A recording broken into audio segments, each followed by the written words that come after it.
नमस्कार विद्यार्थी मित्रों, आज આપણે ધોરણ 7 સામાજિક વિજ્ઞાન વિષયમાં પાઠ 15 રાજ્ય સરકાર લેક્ચર અભ્યાસ કરીશું। વિદ્યાર્થી મિત્રો, આપણે અગાઉના લેક્ચરમાં રાજ્યપાલ અને તેમના કાર્યો તથા આપણા મુખ્યમંત્રી, રાજ્યપાલ અને શિક્ષણ મંત્રી, ગૃહમંત્રી અને નાણામંત્રી અને ફોટા સાથે આપણે ચર્ચા કરી। આજના લેક્ચરમાં આપણે મુખ્યમંત્રી વિશે, રાજ્ય સરકારના કાર્યો અને સરકારના ત્રીજા અંગ ન્યાયતંત્રની ચર્ચા કરીશું। આશા રાખું છું વિદ્યાર્થી મિત્રો કે તમને જે હોમવર્ક મળ્યું હતું તે તમે કર્યું હશે। જો બાકી હોય તો ચોક્કસ આ હોમવર્ક તમે કરી લેજો।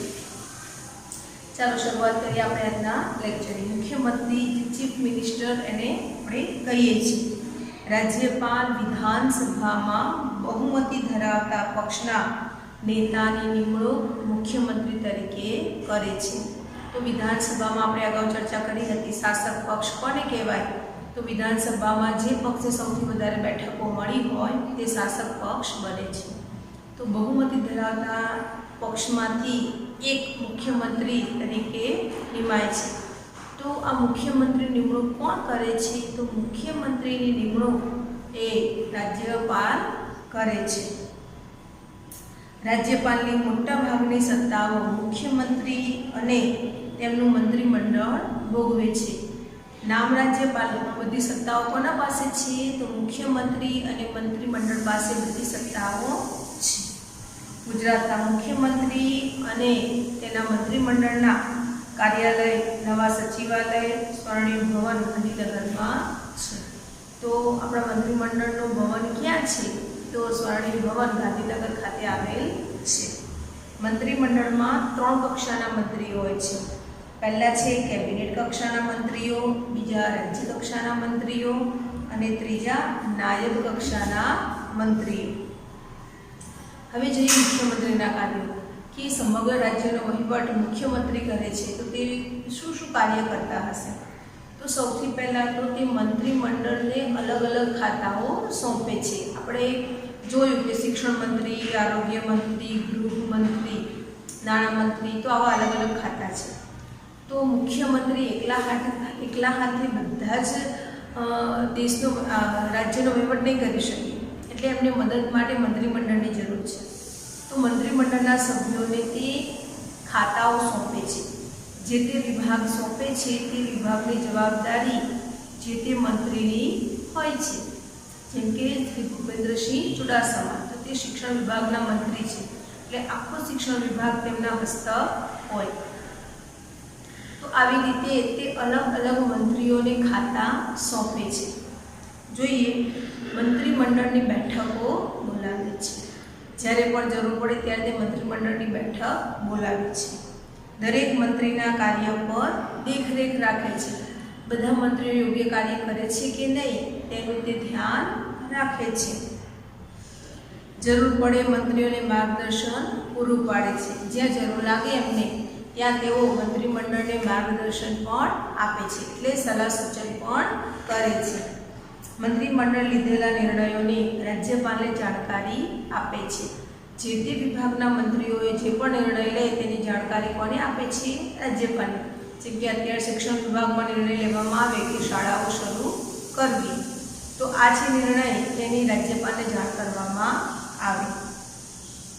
મંત્રીમંડળના મંત્રીઓને જુદા જુદા વહીવટી ખાતાઓને વહેંચણી કરે છે, એટલે જે તે વિભાગના મંત્રીને અલગ અલગ ખાતા સોંપવામાં આવે છે।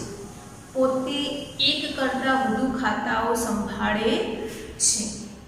આવશ્યકતા લાગે એ અનુસાર પોતે ફરી મંત્રીમંડળની રચના કરે છે, એટલે કે પુનઃ રચના કરે છે।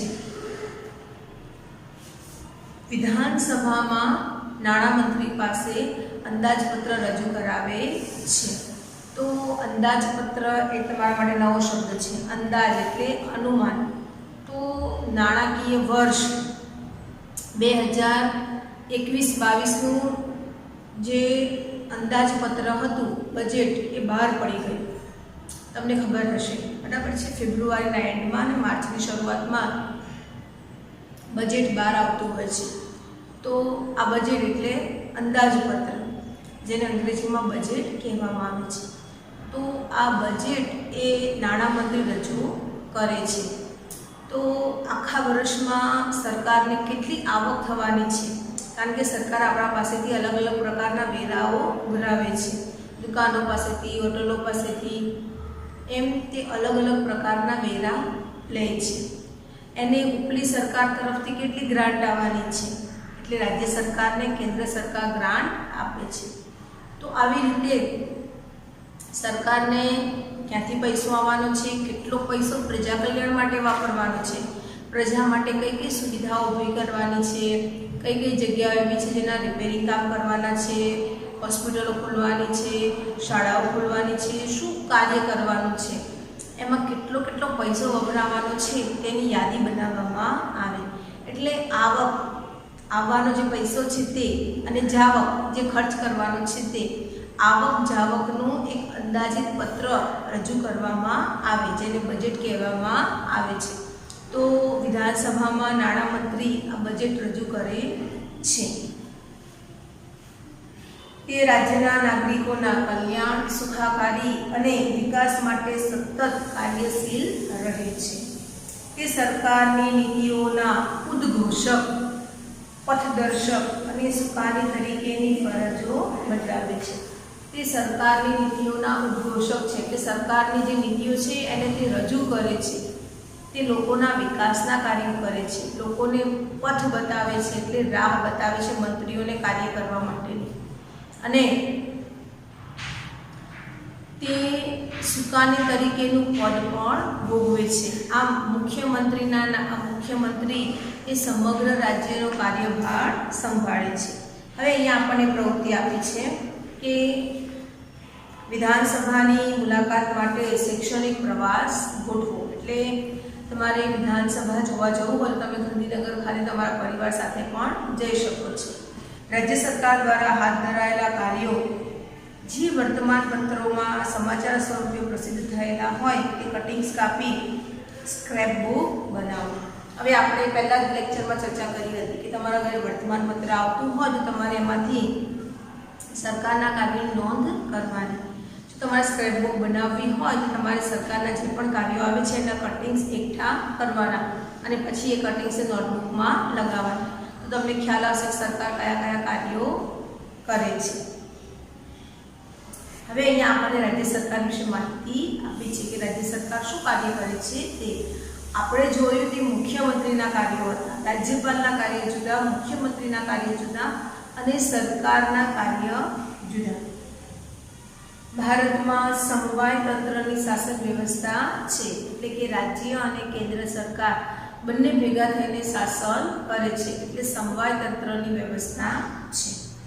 એટલે રાજ્ય સરકાર અને કેન્દ્ર સરકાર વચ્ચે કાર્યનું વિભાજન કરવામાં આવે છે. બંનેને કામની વહેંચણી કરવામાં આવે છે. રાજ્ય સરકારનું કાર્યક્ષેત્ર પોતાના રાજ્ય પૂરતું મર્યાદિત છે. રાજ્ય સરકારનું કાર્ય કેવું છે તો પોતાના રાજ્ય પૂરતું મર્યાદિત છે.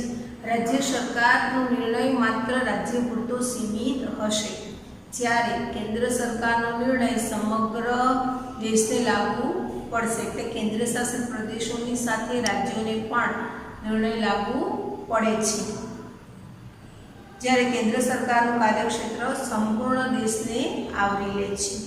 કેન્દ્ર સરકાર અને રાજ્ય સરકાર વચ્ચે કાર્યક્ષેત્રને લગતો મહત્વનો ભેદ છે. કેન્દ્ર અને રાજ્યોને સોંપાયેલા કાર્યો અને સત્તાઓનું વિભાજન 3 યાદીમાં કરવામાં આવે છે: સંઘ યાદી, રાજ્ય યાદી અને સંયુક્ત યાદી. સંઘ યાદી એટલે કેન્દ્ર સરકારને સોંપવામાં આવેલા વિષયો, રાજ્ય યાદી એટલે રાજ્ય સરકારને સોંપવામાં આવેલા વિષયો, અને સંયુક્ત યાદી એટલે કે રાજ્ય અને કેન્દ્ર સરકાર બંને ભેગા થઈને બંનેને સોંપેલા વિષયો. તો જોઈએ અહીંયા સંઘ યાદીમાં 97 જેટલા વિષયો કેન્દ્ર સરકારને સોંપવામાં આવ્યા છે. તેમાં વસ્તી ગણતરી, દેશનું સંરક્ષણ, નાણાં, બેન્કિંગ, ચૂંટણીઓ, રેલવે, તાર ટપાલ, સૌરશક્તિ, હવાઈ અને રાષ્ટ્રીય માર્ગો, દરિયાઈ સેવાઓ વગેરેનો સમાવેશ કરવામાં આવ્યો છે. હવે જોઈએ રાજ્ય યાદી. તો રાજ્ય યાદીમાં 66 જેટલા વિષયો રાજ્ય સરકારને સોંપવામાં આવ્યા છે. તેમાં શિક્ષણ, આરોગ્ય, કૃષિ, આંતરિક વેપાર, વાણિજ્ય, જંગલો અને સ્થાનિક સ્વરાજ્યની સંસ્થાઓનો સમાવેશ થાય છે. તો આ બધા વિષયો પર નિર્ણય લેવાની સત્તા રાજ્ય સરકારની છે અને એના પર નિર્ણય આપે છે રાજ્ય સરકાર. તો તે માત્ર રાજ્ય પૂરતો સીમિત હોય છે. હવે આવે સંયુક્ત યાદી, જેમાં 47 જેટલા વિષયોનો સમાવેશ થાય છે. તેના માટે કેન્દ્ર અને રાજ્ય સરકાર બંને કાયદા ઘડી શકે છે. આ 47 વિષયો પર કેન્દ્ર રાજ્ય સરકાર બંને કાયદા ઘડી શકે છે, પરંતુ આખરી સત્તા તો કેન્દ્ર સરકારની જ ગણાય. તેમાં છૂટાછેડા, શિક્ષણ, ઉદ્યોગ, રોજગારીની તકો, વીજળી, વારસાઈ બાબતો, ફોજદારી અને દીવાની કેસો અંગેની કાર્યવાહી વગેરે સત્તાઓ એ સંયુક્ત યાદીમાં છે. એટલે આટલા વિષયો પર નિર્ણય કે કાયદા ઘડવાની સત્તા એ કેન્દ્ર અને રાજ્ય બંને પાસે છે. હવે જોઈએ રાજ્ય સરકારના કાર્યો. તો તે લોક કલ્યાણના કાર્યો કરે છે. લોક કલ્યાણ એટલે આપણા બધાનું ભલું થાય, આપણા બધાનો વિકાસ થાય, આપણું કલ્યાણ થાય તેવા જ કાર્યો રાજ્ય સરકાર કરે છે. રાજ્યના લોકોની પાયાની જરૂરિયાતો. તો આપણી પાયાની જરૂરિયાત શું છે? તો પહેલાં તો વીજળી આપણી જરૂરિયાત છે. તો વીજળી, પાકા રસ્તા, પીવાનું શુદ્ધ પાણી, સ્વાસ્થ્ય વગેરેને લગતા કાર્યો તે કરે છે. જેમ કે વીજળી આપણા ઘર સુધી પહોંચાડવાની વ્યવસ્થા કોણ કરે છે? સરકાર. નદીનું રહેલું શુદ્ધ પાણી એ આપણા ઘર સુધી પહોંચાડવાની વ્યવસ્થા કોણ કરે છે? સરકાર. આપણે નદી કાંઠે પાણી લેવા જતા નથી, આપણા ઘરે નળમાં આવે છે તો એની વ્યવસ્થા કોણ કરે છે? સરકાર. આપણા વિસ્તારમાં કે આપણા આસપાસ સરકારે હોસ્પિટલો બનાવડાવે છે તથા અર્બન સેન્ટરો બનાવડાવે છે. તો એ વ્યવસ્થા કોણ કરે છે? સરકાર. ત્યાં વિનામૂલ્યે ફ્રીમાં લોકોની સુવિધાઓ લોકોને મળે છે. તેમને ચેકઅપ થતું હોય છે, દવાઓ મળતી હોય છે, મોટા મોટા ઓપરેશનો થતા હોય છે સરકારી હોસ્પિટલોમાં. તો બધું કેવું થતું હોય છે? વિનામૂલ્યે, એટલે કે મફત થતું હોય છે. તો એની વ્યવસ્થા પણ કોણ કરે છે? સરકાર. તે સસ્તા અનાજની દુકાનો દ્વારા ખાદ્ય સામગ્રીનું વિતરણ કરે છે. હવે જે લોકો ગરીબી રેખા હેઠળ આવે છે, BPL કાર્ડ ધારકો, તેમના માટે સસ્તા દરે એટલે બજાર કરતાં ઓછી કિંમતે અનાજનો પુરવઠો આવી સસ્તા અનાજની દુકાન, જેમ એનું નામ હશે પંડિત દીનદયાળ વિતરણ કેન્દ્ર. તો આ પંડિત દીનદયાળ વિતરણ કેન્દ્ર ઉપરથી લોકોને ઓછી કિંમતે અનાજ મળે છે. બધાને નથી મળતું. જે ગરીબી રેખા હેઠળ આવે છે તેવા જ લોકોને આ વસ્તુ મળે છે બજાર કરતાં ઓછા ભાવે અને દર મહિને મળે છે. એટલે ઘરના સભ્ય પ્રમાણે સરકારે નિયત કરેલો જથ્થો મળતો હોય છે. પૂર, અતિવૃષ્ટિ, દુષ્કાળ, ધરતીકંપ, વાવાઝોડું વગેરે કુદરતી આપત્તિઓ વખતે તે લોકોને તાત્કાલિક મદદ પૂરી પાડે છે. આપણે હમણાં જોયું કે 2 મહિનામાં આપણે ત્યાં તોકતે વાવાઝોડું આવ્યું હતું. તો વાવાઝોડું આવવાનું હતું એની આપણને અગાઉથી ખબર હતી, એટલે સરકારે NDRFની ટીમને ત્યાં સ્ટેન્ડ બાય રાખી હતી. જે જગ્યાઓ પર વાવાઝોડું આવવાનું હતું તે બધી જ જગ્યાએ સરકારે તમામ પ્રકારની વ્યવસ્થા કરી હતી. વાવાઝોડું જતું રહ્યું પછી જે નુકસાન થયું હતું એ નુકસાનની લોકોને ભરપાઈ થોડી ઘણી થઈ શકે એની પણ સરકારે વ્યવસ્થા કરી હતી.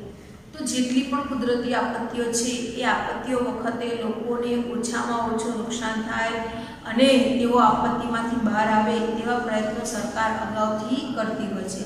આપત્તિ આવી ગયા પછી લોકોને જીવન જરૂરિયાત ચીજવસ્તુની જરૂરિયાતો હોય તો એમને સરળતાથી મળી રહે, એમનું જીવન રાબેતા મુજબ થઈ જાય એ માટે સરકાર મદદ કરતી હોય છે. ઘણી વખત અકસ્માત થતો હોય છે, કોઈ આકસ્મિક દુર્ઘટના બનતી હોય છે ત્યારે પણ સરકાર તેમના પરિવારને આર્થિક સહાય કરે છે.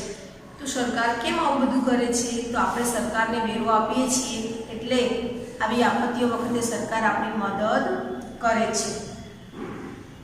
તે રાજ્યમાં લોકોને ન્યાયની વ્યવસ્થા, વાહન વ્યવહાર, શિક્ષણ સંસ્થાઓ, હોસ્પિટલો વગેરેની સુવિધાઓ પૂરી પાડે છે. સરકાર આપણા માટે પાકા રસ્તાઓ બનાવે છે, વાહન વ્યવહારની સુવિધા કરી આપે છે. આપણે એક સ્થળેથી બીજા સ્થળે જવું હોય તો એના માટે સરકારે સરકારી બસો મૂકેલી છે. તો પરિવહનની સુવિધા આપણને કોણ કરી આપે છે? રાજ્ય સરકાર. તમે એસટી બસમાં જોયું હશે GSRTC, બરાબર. તો આ ગુજરાત રાજ્યની ટ્રાન્સપોર્ટની સર્વિસ છે.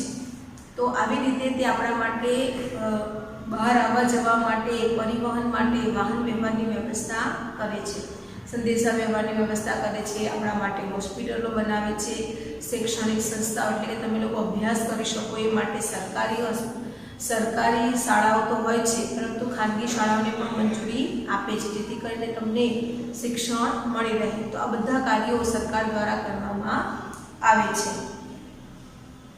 તે રાજ્યમાં કાયદો, શાંતિ અને વ્યવસ્થા જળવાઈ રહે તે માટે અગત્યની ભૂમિકા ભજવે છે.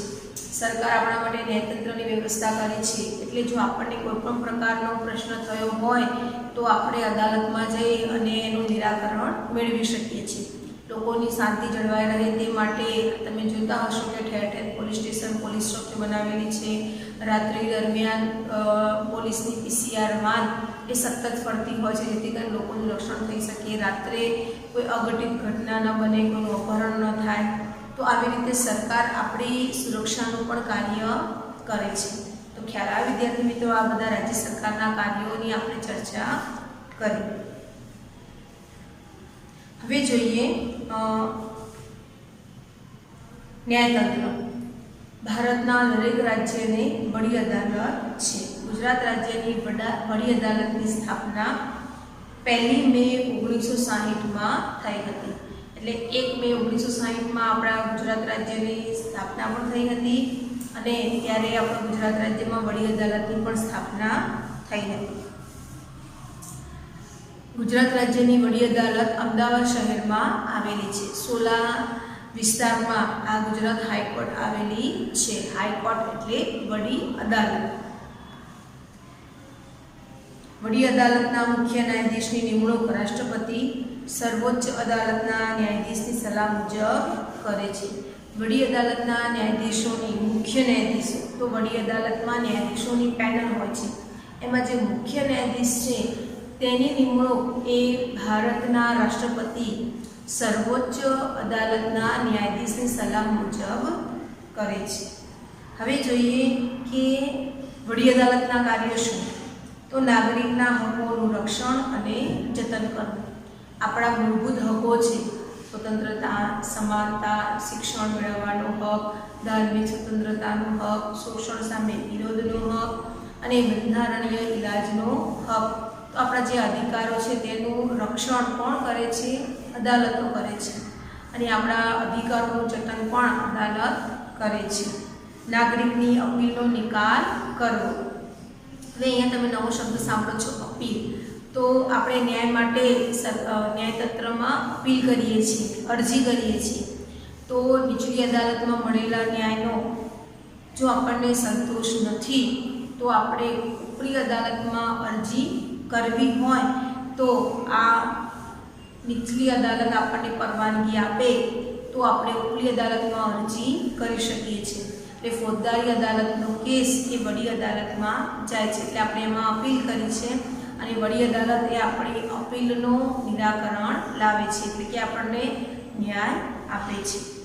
કાયદા અને વ્યવસ્થાનું રક્ષણ કરવું. ન્યાયતંત્રનું કાર્ય શું છે? તો કાયદાનું અને વ્યવસ્થાનું રક્ષણ કરવું. ન્યાયતંત્ર છે એટલે આપણને બહુ ડર લાગે છે, આપણે કાયદા તોડતા નથી, કારણ કે આપણે ચોરી કરીશું, લૂંટફાટ કરીશું, મારામારી કરીશું તો આપણને ખબર છે કે ભાઈ પોલીસ આઈને પકડી જશે, અદાલતમાં કેસ ચાલશે ને આપણને સજા થશે. એટલે તે કાયદો અને વ્યવસ્થા જાળવવાનું કાર્ય કરે છે. દીવાની કે ફોજદારી દાવાઓના ચુકાદાઓ સામે અપીલો સાંભળવી. ફોજદારી કેસોમાં શારીરિક ઈજાઓ થવી, મારામારી કરવી, ખૂન કરવું, તો આ ફોજદારી કેસો થાય. દીવાની કેસોમાં કોઈની જમીન પડાવી લેવી, મિલકત પડાવી લેવી, પૈસા લૂંટી લેવા, ચોરી, લૂંટફાટ જેવા કેસ દીવાની કેસ કહેવાય છે. તો આની જે અપીલો છે તે અપીલો સાંભળવાનું કાર્ય કોણ કરે છે? ન્યાય વડી અદાલત નજીવી અદાલત તરીકેનું પણ કાર્ય સંભાળે છે. હવે તમે અદાલતો વિશે ધોરણ 9માં આવશો ત્યારે ઊંડાણથી એની ચર્ચા થશે, એટલે તમને નજીવી અદાલતો વિશે ખ્યાલ આવશે. જાહેર હિતની અરજીઓનો નિકાલ કરે છે.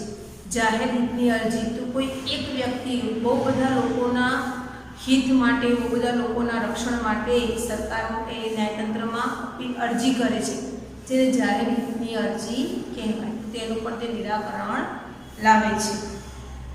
હવે અહીંયા આપણને જાણવા જેવું આપ્યું છે. વડી અદાલતના ન્યાયાધીશો રાજ્યપાલ સમક્ષ પોતાના કાર્ય માટે પ્રતિજ્ઞા લે છે. તો વડી અદાલતના જે ન્યાયાધીશો છે એને પ્રતિજ્ઞા કોણ લેવડાવે છે? તો રાજ્યપાલ. વડી અદાલતમાં સામાન્ય રીતે વકીલો જ દલીલ કરે છે. જરૂર જણાય તો જ આરોપી અને ફરિયાદીને બોલાવવામાં આવે છે. દરેક જિલ્લામાં ફોજદારી અદાલતો હોય છે. ચોરી, લૂંટફાટ, મારામારી, ખૂન, શારીરિક ઈજા કે ઝઘડાના વિવાદ એ ફોજદારી વિવાદ ગણાય, જ્યારે મકાન, જમીન કે સંપત્તિના વિવાદ એ દિવાની વિવાદો ગણાય છે. પોલીસને ગુનાની પ્રથમ જાણ થાય ત્યારે પોલીસ FIR નોંધે છે. હવે FIR નું ફૂલ ફોર્મ જોઈએ તો ફર્સ્ટ ઇન્ફોર્મેશન રિપોર્ટ, પ્રથમ દર્શનીય તપાસ. અદાલતોના ભારણને ઘટાડવા માટે રાજ્ય સરકાર લોક અદાલતનું આયોજન કરે છે, અને લોક અદાલતો એમાં ન્યાય માટે એક પણ રૂપિયાનો ખર્ચ કરવાનો હોતો નથી.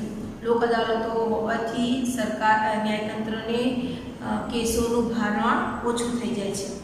તો ખ્યાલ આવે વિદ્યાર્થી મિત્રો, આપણે આ પાઠમાં આજે આ લેક્ચરમાં મુખ્યમંત્રી, એમના કાર્યો, રાજ્ય સરકારના કાર્યો અને રાજ્ય સરકારના ત્રીજા ન્યાયતંત્રની ચર્ચા કરી, જેમાં આપણે વડી અદાલત વિશે માહિતી મેળવી, FIR જેવો શબ્દ એનો માહિતી મેળવી. તમને ચલાવેલા કોઈ પણ ટોપિકમાં જો ખ્યાલ ન આવે તો તમે કોમેન્ટ કરીને કહી શકો છો. આપણે ફરી તેની ચર્ચા કરીશું. અસ્તુ.